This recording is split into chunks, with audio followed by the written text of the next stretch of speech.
मी सरस्वती तिम्मप्पा मराठी प्राथमिक शाळेमध्ये सहशिक्षिका आहे सौ बिराजदार पाटील मॅडम।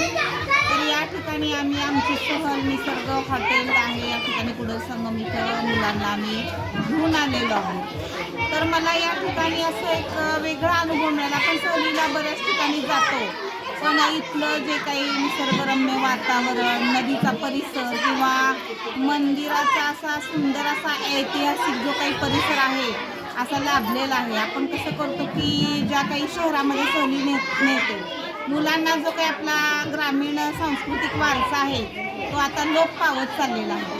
तो आपल्या मुलांना पाहायला तसा मिळत नाही की ग्रामीण संस्कृती कशी असते किंवा शेतं कशी असतात किंवा शेतात पीक कसं येतं, हे बऱ्याच शहरातल्या मुलांना माहीत नाही। किंवा इथले आपल्या या हॉटेलचे जे काही पदार्थ आहेत, आपले काही ग्रामीण बाजरीची भाकरी म्हणा, चुलीवरची ज्वारीची भाकरी किंवा हुग्गी हुरडा, हे जे काही आपले पारंपरिक पदार्थ आहेत ते आता म्हणजे लोप पावत झालेले आहेत। तर ते यांनी जे काही निसर्ग हॉटेल आहे त्यांनी हे जपलेलं आहे हा वारसा।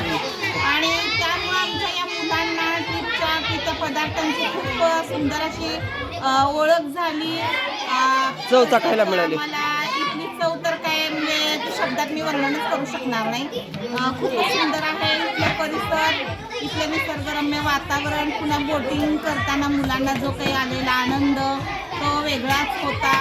एक वेगळा अनुभव आमच्या मुलांनी खूप सुंदर असा घेतलेला आहे। आणि आमच्या या मुलांच्या शैक्षणिक सहल आयोजित करण्यासंदर्भात काय सांगाल?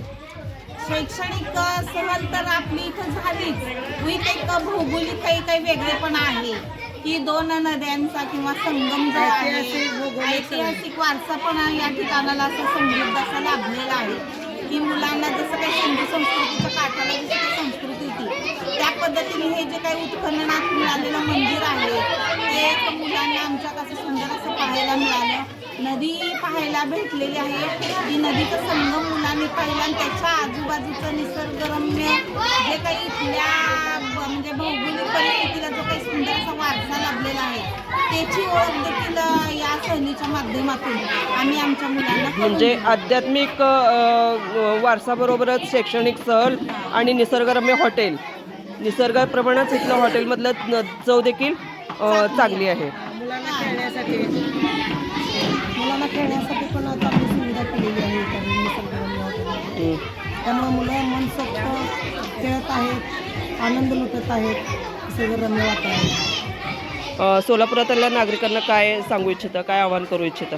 हेच आहे, आता आम्ही जसं सहल घेऊन आले तुम्ही पण एकदा आपल्या शाळेतले जे मुलं आहेत त्यांना पण सांगतो की तुम्ही पण एकदा घेऊन भेट द्या।